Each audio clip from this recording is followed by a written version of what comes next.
Welcome to MarcusG.tv. I'm Chef Marcus Giuliano. I'm a chef on a mission. Today's mission is food activism.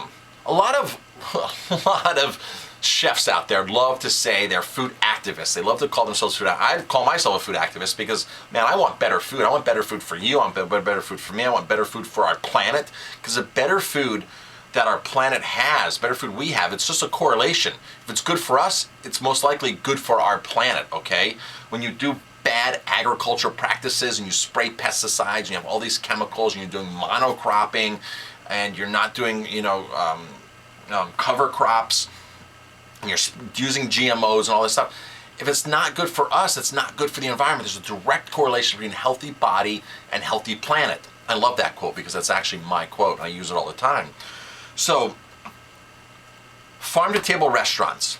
Here's one farmed item that no farm-to-table restaurant should be serving, and that item is farmed salmon. Farmed salmon is so detrimental to our ecosystem, to where it's being raised. Now, I'm so passionate about salmon and farmed and anti-farmed salmon that I've created a whole website on this called NoFarmedSalmon.com. NoFarmedSalmon.com.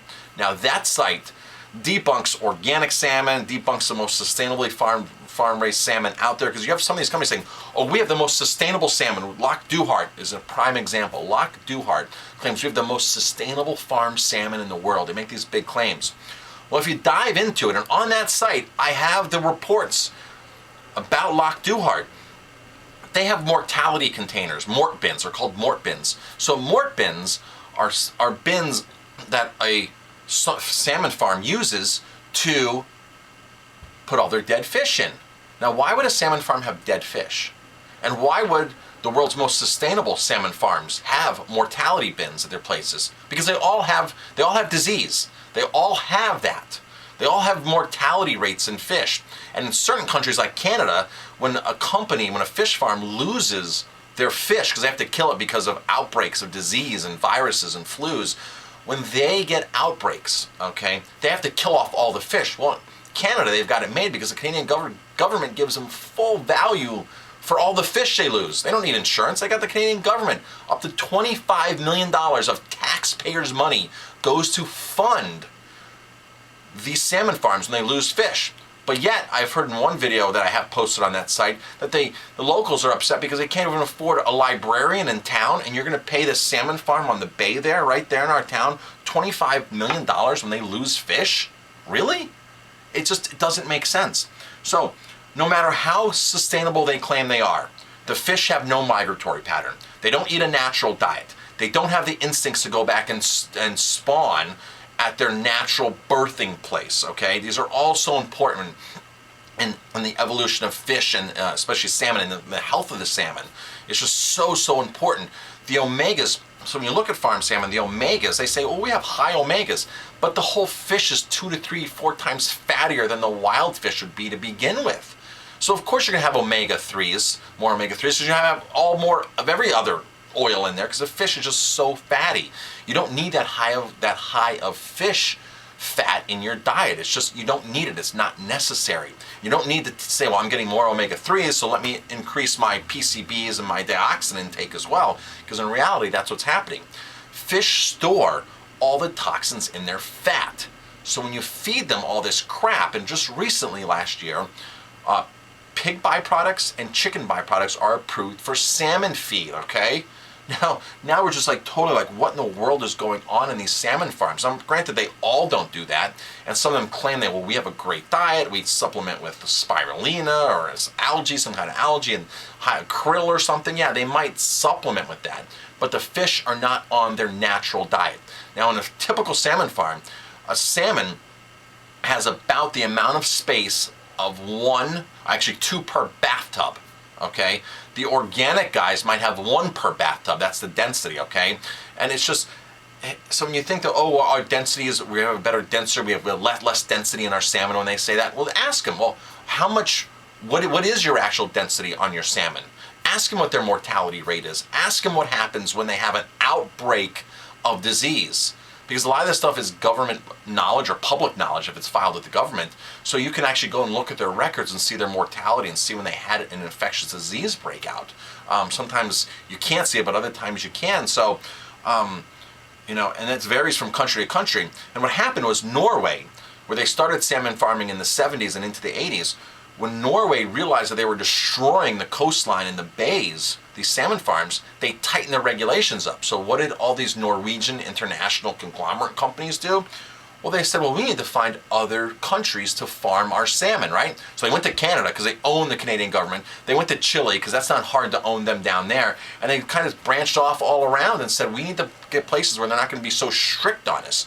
So even when you see Norwegian salmon, even though their government guidelines are stricter, it's still farmed salmon.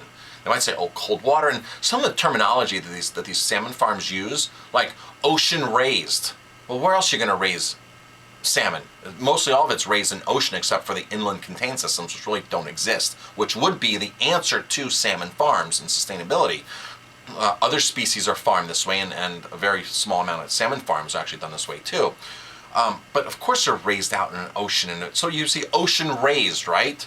Well, duh, you see like Bay of Fundy, you see Faroe Island salmon. So you look at the label, oh, Faroe Island salmon. This is some special salmon from the Faroe Islands. No, it's farmed salmon. It's from a pen. It's from a cage. They're crammed together. They're feeding them crap. They're having infectious disease outbreaks. They're having all the same stuff that any salmon farmer would have.